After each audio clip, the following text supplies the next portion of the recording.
This channel does not promote any violent, harmful, or illegal activities. All content provided by this channel is meant for an educational purpose only. টিভি9 বাংলায় আপনাদের সকলকে আবারও স্বাগত। রনিপা রয়েছে আপনাদের সঙ্গে। দত্তপুকুরের খবর দিয়ে শুরু করব। 48 ঘন্টা পার হয়ে গেছে, এখনো পর্যন্ত দত্তপুকুরে কাটা মুন্ডর কিন্তু সন্ধান মিলল না। মুন্ডহীন দেহ কার জানতে তদন্তকারীদের নজরে মৃতদেহের হাতে খোদাই করা দুটি ট্যাটু। আমাদের সহকর্মী দীপঙ্কর রয়েছেন এই মুহূর্তে আমাদের সঙ্গে। দীপঙ্কর, দেহের হাতে খোদাই করা রয়েছে দুটো ট্যাটু, কিন্তু এখনো পর্যন্ত কোনো সন্ধান পাওয়া গেল না। পুলিশ কি বলছে?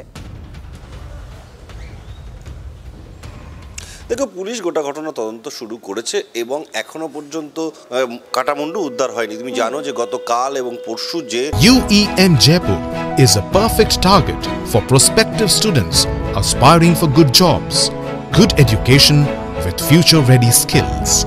স্নিফার ডগ খাল পর্যন্ত নিয়ে গেছিল, সেইখানে কিন্তু খালের ভেতরে ডুবুরি নেমে তার তদন্ত করে, তল্লাশি করে, সেখান থেকে কোনো রকমভাবে উদ্ধার হয় না। কিন্তু যে তথ্যগুলো ময়নাতদন্তের প্রাথমিক রিপোর্টে উঠে আসছে, তার মধ্যে একটা হচ্ছে এই হাতের এরকম জায়গায় একটা আর লেখা রয়েছে এবং তার উল্টো দিকে একটা হার্ট সিম্বল আঁকা এবং তার সঙ্গে একটা বি লেখা।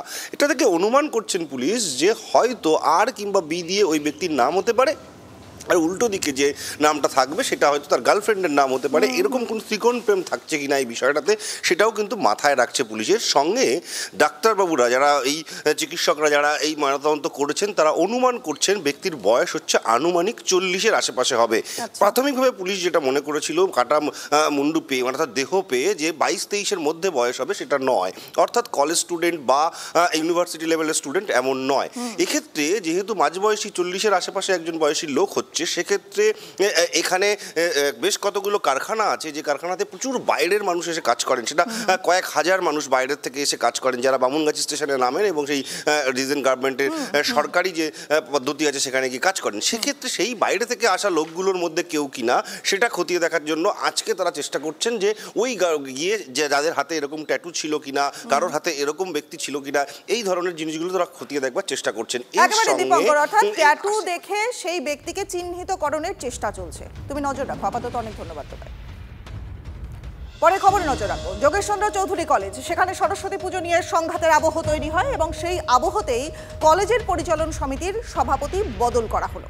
দেবাশিস কুমারকে সরিয়ে সভাপতি করা হলো অরূপ বিশ্বাসকে।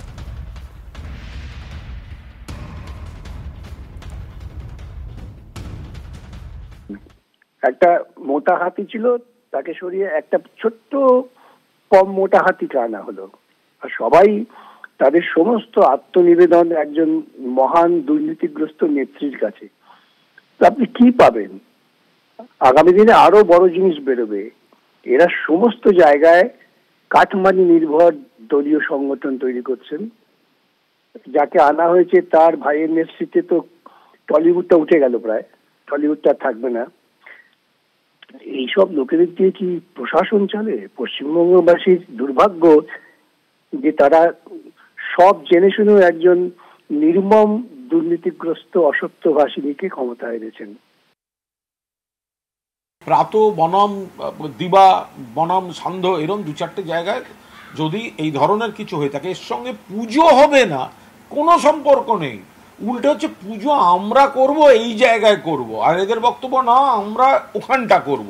তো এর উপর এটাকে কখনো এটাতে কি মানে হয় যে পুজো করতে দিচ্ছে না? কি আজব একটা সম্পূর্ণ কুৎসিত সাম্প্রদায়িক গন্ধ লাগানো বিশ্রী ন্যারেটিভ এই বিজেপি এবং বিরোধীরা তৈরি করতে চাইছে।